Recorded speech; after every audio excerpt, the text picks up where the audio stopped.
Is Oregon really the leader for Alabama safety Peyton Woodyard? They just might be. Here we go.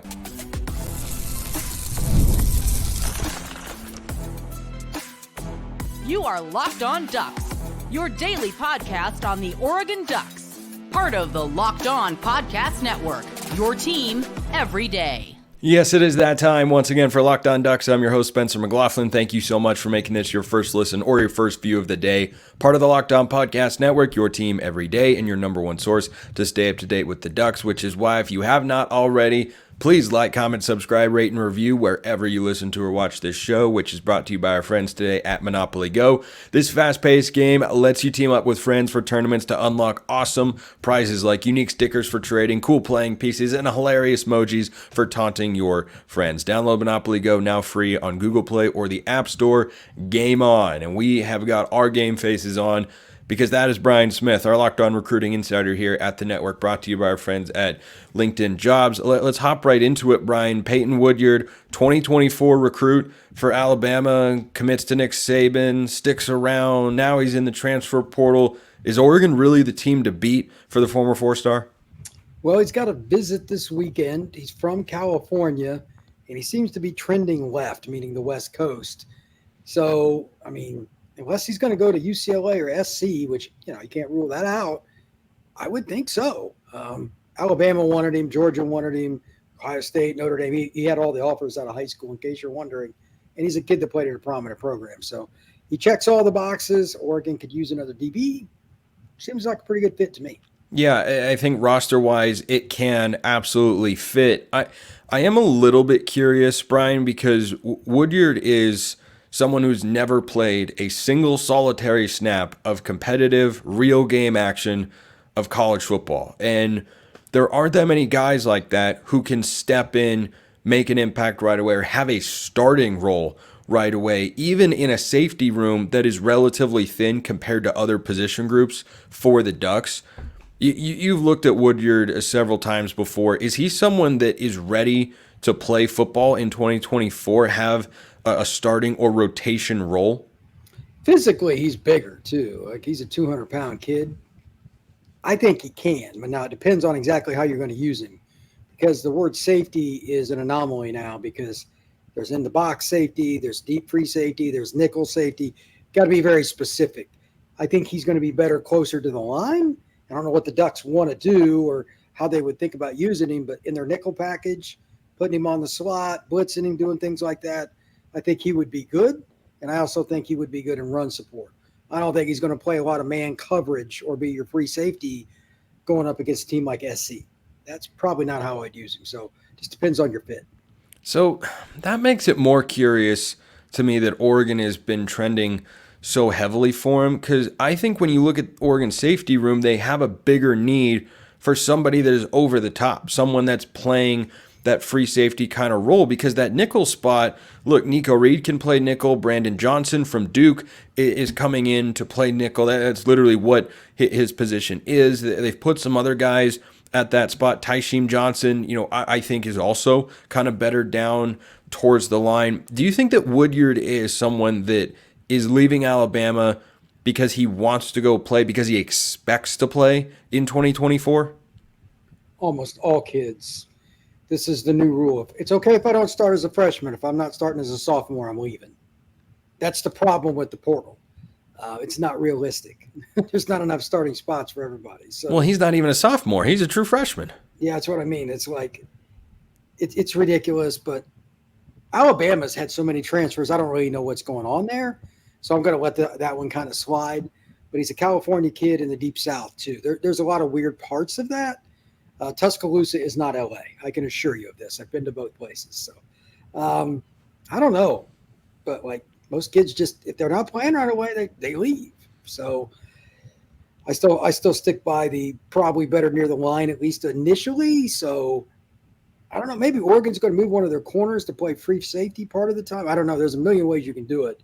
Or they could just play halves and play like he could be your cover two safety. They run some cover too. I don't think it sounds like he wouldn't be a single high sort of guy. If you're a single high safety in today's game, you better have a horse. Like you better be able to fly. You don't have to be Kyle Hamilton, but you got to be fast. And there's just not many of those guys. They're playing in this thing called the NFL for the most part. Right. So, yeah, not many teams can run it, and that's why everybody just blitzes, because you're not just going to play cover one anymore. You get killed. So, yeah, they're not going to worry about him doing that anyway. So Oregon was initially tied to Texas A&M transfer Jacoby Matthews. That has been completely underground volcano levels of dormant in terms of news or chatter. I've not heard or seen anything about him. Like, it has gone completely quiet for the former 5-star. Do you think that Oregon, seemingly being in the mix, maybe even the front runner for Peyton Woodyard, essentially closes that door? Do you think they look at Woodyard and say, well, we're not going to go after Matthews, or they're not really prioritizing him as much anymore? Do you think that has a direct correlation, those two guys, since they play at least in the same position room? My guess is they're not going to get Matthews, and they want a safety. You've got a pecking order. Maybe they wanted him first, but maybe it's because he got in the portal I don't know. It's hard to say, but everybody wanted Matthews out of high school, and they probably still all want him too. So his options are just a gazillion. I don't think that's Oregon not wanting him, but their underground part is kind of funny because kids like that, there's usually noise. He's kept it quiet. Good for him. It's not very helpful for you or me, but seriously, some of this transfer stuff, like, we don't know. It's not the same with high school. Like, where I just texted one of the kids we were going to talk about a minute ago and got an update. I can't really do that. Once the kids go to college, it's just different. For the most part, they don't take those messages. But again, Woodyard's from California. Matthews not. There's just more connections. It makes more sense for Oregon too. So Oregon spring game was last Saturday, and that's, of course, the biggest recruiting day on the spring calendar. And we'll talk more about the 2025 class and how much it could grow a little bit later in the show. But one of the most notable visitors for that spring game, there were other names like Cooper Perry, who's a 4-star wideout commit for the Ducks in 2025. But one guy in there is Jakeem Stewart, a guy who you know very well, class of 2026, the top overall defensive line recruit in that class, depending on which recruiting service you look at. Did you hear anything about how that visit went, what his impressions were, and, whether Oregon is still in the run? And I know it's not a 2025 guy, but it's a big-time player. I knew about Jakeem when he was in 8th grade because Jakeem was already really, really good. He won Rivals Camp MVP as an 8th grader in New Orleans. That's like it's not bad. Cities. It's not bad. It's not bad. It's like top 5 city in America per capita for NFL talent. So that puts things in perspective. He plays at St. Aug, the most famous program in that city, arguably, and he's a guy that everybody wants. From all indications, every visit he goes, he likes it. He's a great kid. He's overcome a lot of bad circumstances, and he's stayed really positive.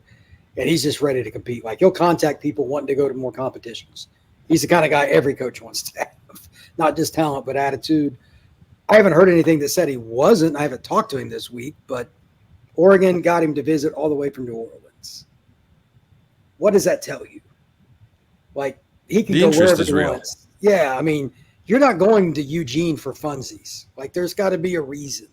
So for him to go out there, that's a good sign. And he is a true Southern kid. When I saw that he was going, I'm like, that's interesting. Don't see many Louisiana kids visit Oregon. But, next time I talk to him, I'll ask him about it because I'm sure he's blown away because he's a very humble kid. Yeah, and he's someone who, physically is ready. Do you think there's any chance he reclassifies to 2025? He's at St. Aug. I don't know if they would allow it.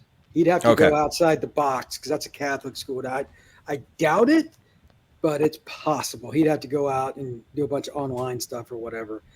But he's ready to do it. He's a rare D1. He would play, too. He's the most fundamentally sound guy at his age I think I've just about ever seen. He works with a group called Edge Assassins, one of his coaches at school. They're really good. So he would come in with more hand technique than some sophomores and juniors at college.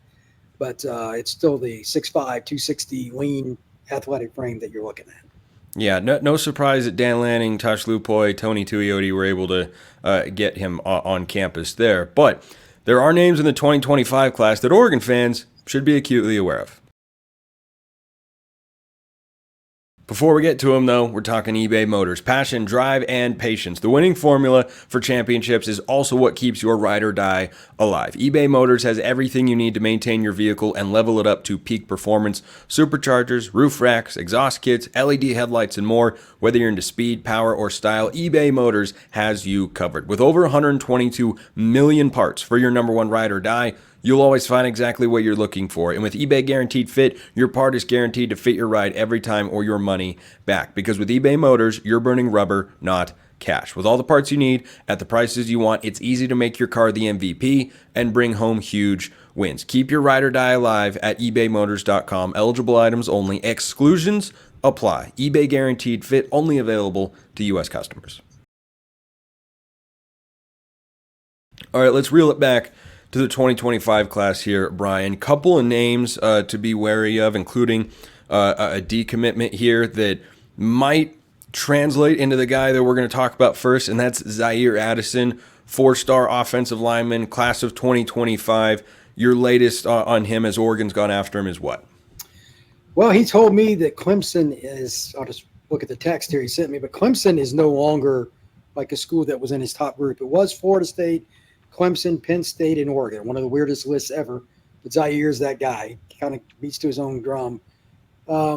It's interesting. He said UCLA, Georgia, and Florida are now more in it. Take out Clemson. He has a very diverse list. Oregon was a trip that he made here recently. Oregon's definitely very much still in it.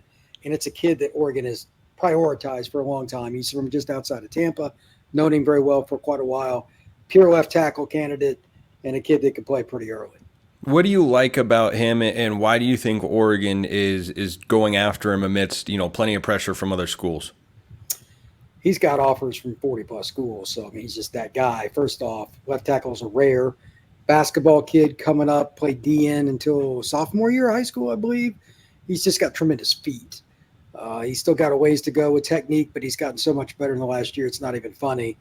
And he works with one of the best trainers in the state of Florida, buddy of mine, and he's just continuing to get better. And he's got a good relationship with Oregon, my buddy, the trainer, and they call him all the time asking about Zaire. I know that firsthand.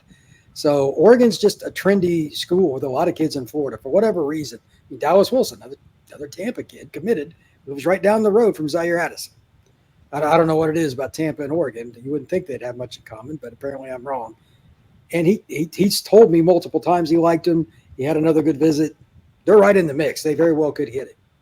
So Addison is a name that I bring up because Oregon's first decommitment in the 2025 cycle is an offensive lineman, also from the state of Florida. And, I didn't feel like Oregon was full up. I mean, the recruiting class is not even close to being full up, and we'll get to that here in a couple minutes. But Chavez Sandman Thompson, as he's known, decommits from the Ducks. Is there anything major to make of this on your end? It's recruiting. I mean, Florida kids are about as consistent as a tornado in what direction they're going. So I wouldn't put any stock in that. He's a really good player. He's a kid from O'Galley High School over in Melbourne, if I remember correctly. Yeah, he's a good player. I've seen him since he was a sophomore. But it's just recruiting, man. You're going to lose 2 or 3 kids every year. I wouldn't worry about it too much. Yeah, and when he decommitted, the first thought I had was, well, that's too bad, because I thought he had plenty of promise there. But then I see Addison's name kind of pop up on Oregon's radar, and I just wonder if those two things are correlated, right? Is that a conversation between Alik Terry and Sandman of like, hey, we're going after this guy too, and maybe he doesn't like that? How do those sorts of conversations go down when you see that almost trade-off of like, yeah, this guy's going to decommit, but we're ratcheting up our efforts to get this guy over here? In today's world, you got to have a backup plan for everything. Sandman's going to play interior O-line, though. Zaire's outside. So I don't think they cross very much. Okay. But at the same time, sometimes kids get mad when somebody commits because they don't want to share playing time. It does happen a lot. They don't admit it, but I find out from behind closed doors, so-and-so wanted to be the only tight end or only corner, whatever. That stuff happens a lot. In this case, I think it's just a kid from Florida, not sure that he wants to go all the way to Oregon.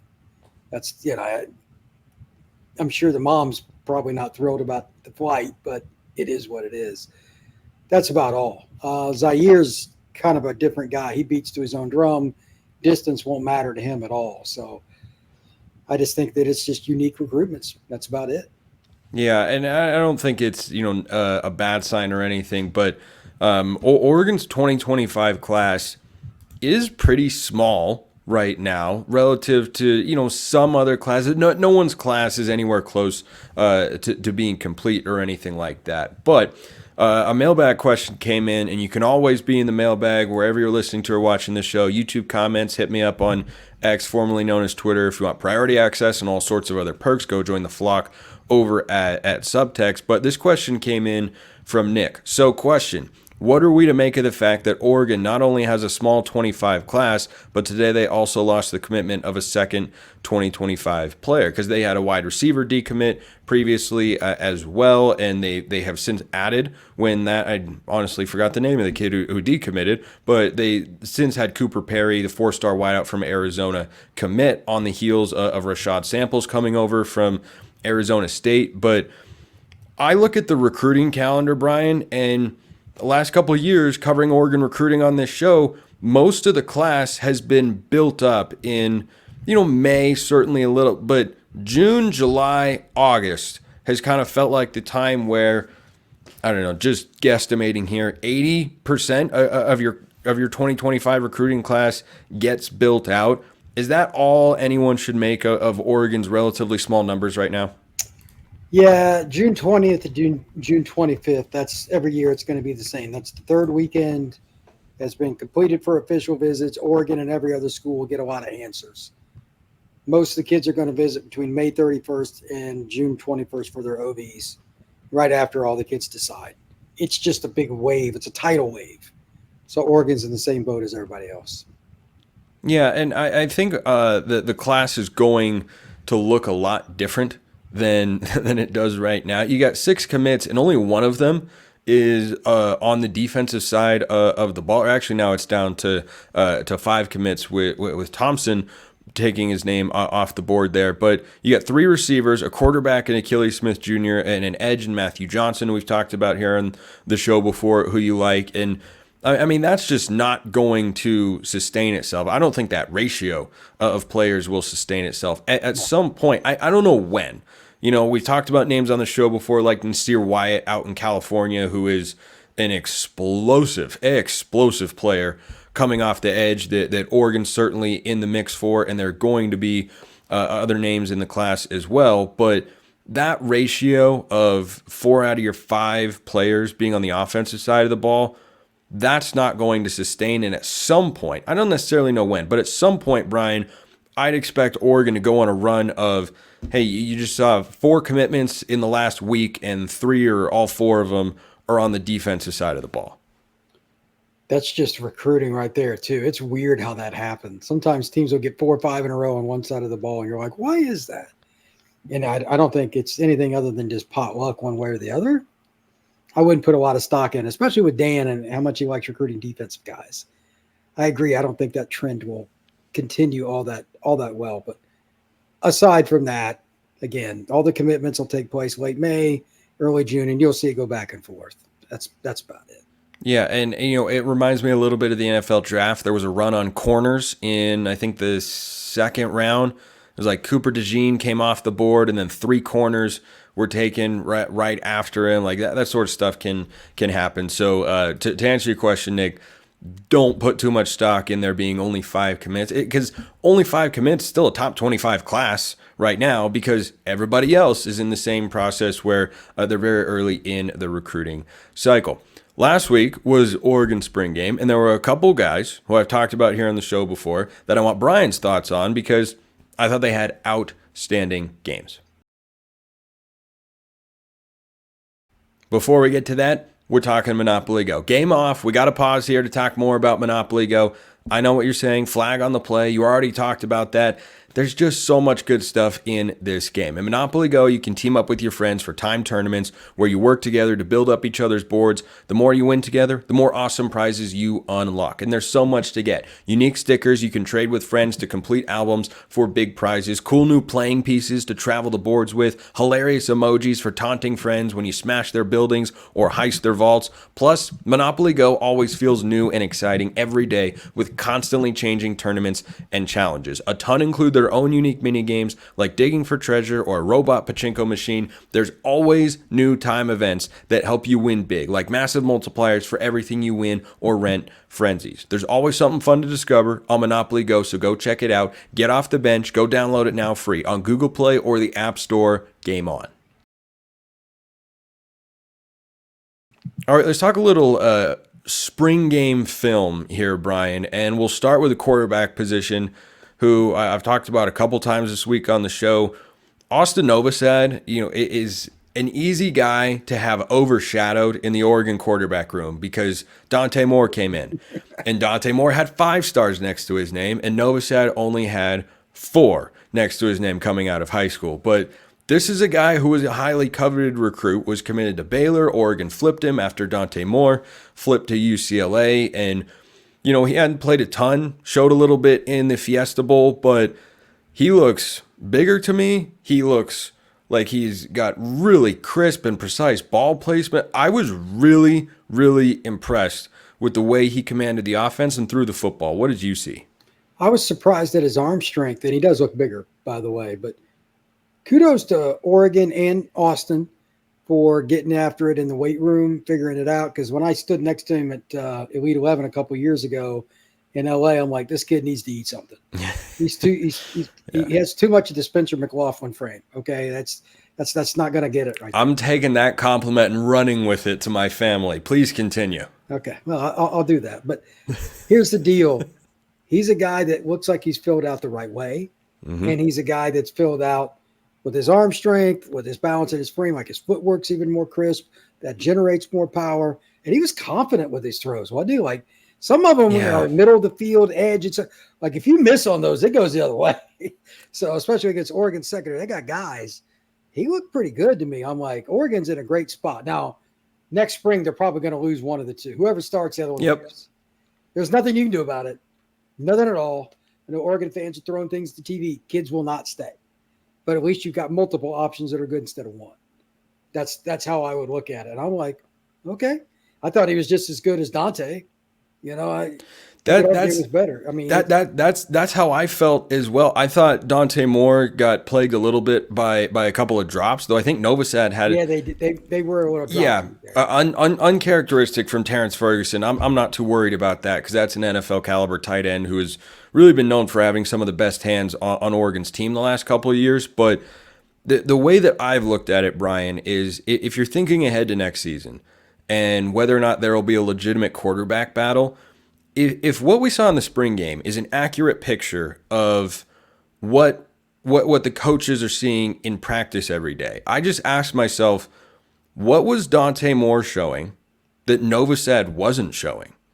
Like what about Dante Moore? Like if you just showed those two guys in that game to someone who knew nothing else about them, what their star rating was, the height and everything like that, I don't think you would pick. I think, frankly, you'd pick Novosad based on the performance, but I don't think you would see a wide gap either way. I think you'd see that as, boy, that could be a thrilling quarterback battle come spring of next year. And you're right. The guy who doesn't win the starting job might lose it, but I didn't see anything to indicate to me that one guy is way ahead of the other and that there isn't going to be a legitimate, honest-to-God quarterback battle next year for the Ducks.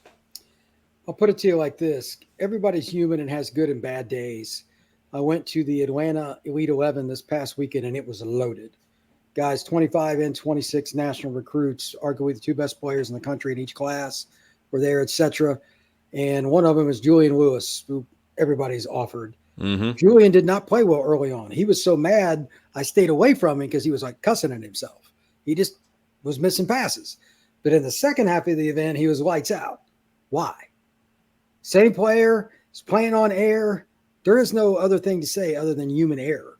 And sometimes guys are just really good on a day. Mason Mims, kid committed to Louisville, was on fire from the outset, was the best player there. He's not rated anywhere near where Julian Willis is. Not in the same stratosphere. If you're just going by one day with quarterback, you put yourself at risk. That is a collection of events. Chalkboard is very important. Dante is really good with that. He's a kid that's going to work at it. He's a smart kid. Maybe he won't be great at it early on, but by the time he's in a third year, he'll be fine. He's a 4.0 kid in high school. They're going to figure stuff out one way or the other based on the collection, not one day. So I'm guessing Dante outperformed him over the first 14 practices. That'd be my guess. Yeah, and I think you make a great point about, one day, but sadly for us, that's all the information we've got because there isn't a ton. Exactly Dan keeps it very, very tight to the chest. But at the very least, I was impressed with Novosad. A guy on the other side of the ball who I thought stood out was Aaron Flowers, who was really getting a lot of praise and hype coming out of high school. He performed well at the All-American Bowl, pretty highly touted 4-star recruit coming out of high school. And, we were talking about Peyton Woodyard and the prospect of him going to Oregon earlier on the show. And I mentioned that, hey, you're going to have a true freshman or redshirt freshman in either Aaron Flowers or Tyler Turner playing at least a rotational role. And I thought from the first play, Flowers looked like he just belonged out there immediately. I thought he was hitting guys hard. He looked pretty solid in coverage. How impressive was he to you? He was their best DB. That's what I thought. And it's not like Oregon's bad at defensive back. No, they are not. So, no, again, it's one day, but I grade things differently for guys that have the guts to play cover one, in your face, bump and run coverage against Oregon's level of receivers. And they got some guys that can run. He seemed to fit right in, and he was confident. He's a Texas kid, so that's not real shocking. But he can turn and run, and he also was pretty good in the screen game and stuff too. So if you could have a physical corner Texas kid like that come in, I'm guessing at worst he's your third corner. I don't know who's going to start now. That. Well, I think they've got him slotted as a safety on the back end because at corner they're just so ridiculously deep. But does he strike you as someone that did he just have a good day, or is he someone that Oregon fans should expect to see making plays and contributing this fall? I don't think it matters if he's playing safety, nickel, or corner. He's just athletic enough to do it. They need to slot him wherever it works best. And part of that's the nickel and the dime package, what Flowers feels comfortable with and all that. But I think he can play corner. So if you can play that, safety's easier. Like physically, like corner is either you can do it or you can't. That's a God-given skill with the hips and all that. I think he should play. If he doesn't start, I'd be surprised. Well, cracking the starting rotation, that's difficult, but cracking the two deep, very, very attainable, which makes the Peyton Woodyard situation fascinating. But that's another thing. Like, if he comes in, I don't know the answer. Yeah, exactly. Because then if Woodyard comes in, what does that mean for Flowers? Because he looks really good, but do they like Woodyard more? I don't know. Fascinating to see how that all plays out. Brian Smith, our Locked On Recruiting Insider here at the network. Brian, thanks as always. Thank you very much. Appreciate everyone listening. I'll see you next time. Have a great weekend. Have a wonderful rest of your day. And as always, go Ducks.